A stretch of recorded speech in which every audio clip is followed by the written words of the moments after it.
নমস্কার বন্ধুরা, আজকে আমি একটা অন্যরকম ভিডিও এনেছি। একটা 1 মিটারের রেড কালারের ছিটের ওপর আমি কিছু ডিজাইন করব। তো প্রথমে চারধারে এরকম একটা ডিজাইন করে নেব।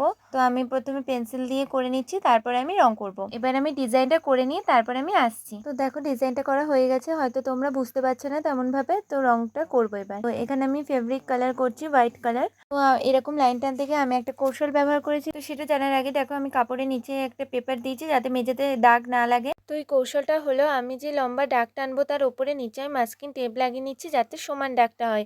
আর হ্যাঁ, খুব সাবধানে লাগাতে হবে কারণ ছড়িয়ে যাওয়ার ভয় অবশ্যই থাকবে। আর এই কৌশলটা হয়তো অনেকেই জানতো, আমিও জানতাম। তো এইভাবে সবগুলো করে নেব।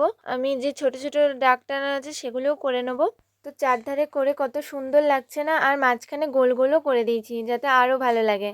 তো এবার আমি মেন ডিজাইন করব, আমি যেরকম ভাবছি সেরকম হয় নাকি চলো দেখি। আর হ্যাঁ, আমি প্রথম কাপড়ের ওপর কাজ করছি, যদি কোনো ভুল হয়ে থাকে তাহলে তোমরা অ্যাডজাস্ট করে নিও একটু। তো এবার আমি সাদা দিয়ে কলকাগুলো করে নেব, যতটুকু পারছি ভালো করার চেষ্টা করছি। তো এবার এই সাইডটা করে নিয়ে তোমাদের সঙ্গে আবার দেখা হচ্ছে। তো এই সাইডটা দেখো করা হয়ে গেছে, কেমন লাগছে প্লিজ জানিও। তো এই সাইডটা করেও আসছি। তো এই দেখো ম্যাজিক করে এই সাইডটাও হয়ে গেছে। তো এই পুরো কলকাটা কেমন হয়েছে প্লিজ জানিও, আমার তো খুব দারুণ লাগছে, সামনে থেকে না আরও ভালো লাগছে। তো এবার মাঝের ডিজাইনটা করে নেব। মাঝের ডিজাইনটাও আমি একটু সিম্পল রাখার চেষ্টা করেছি, মানে সবটাই সিম্পল রাখার চেষ্টা করেছি, বেশি ভরিয়ে তুলিনি যাতে স্পষ্ট বোঝা যায়। তো এই দেখো কেমন হয়েছে জানিও। এই সাদাটা করে নিয়েছি, এবার আমি হলুদ দেবো এর ওপর। তো হলুদ দিয়ে কেমন লাগছে প্লিজ কমেন্টে জানিও, আমার তো খুব ভালো লেগেছে। তো বাই বাই।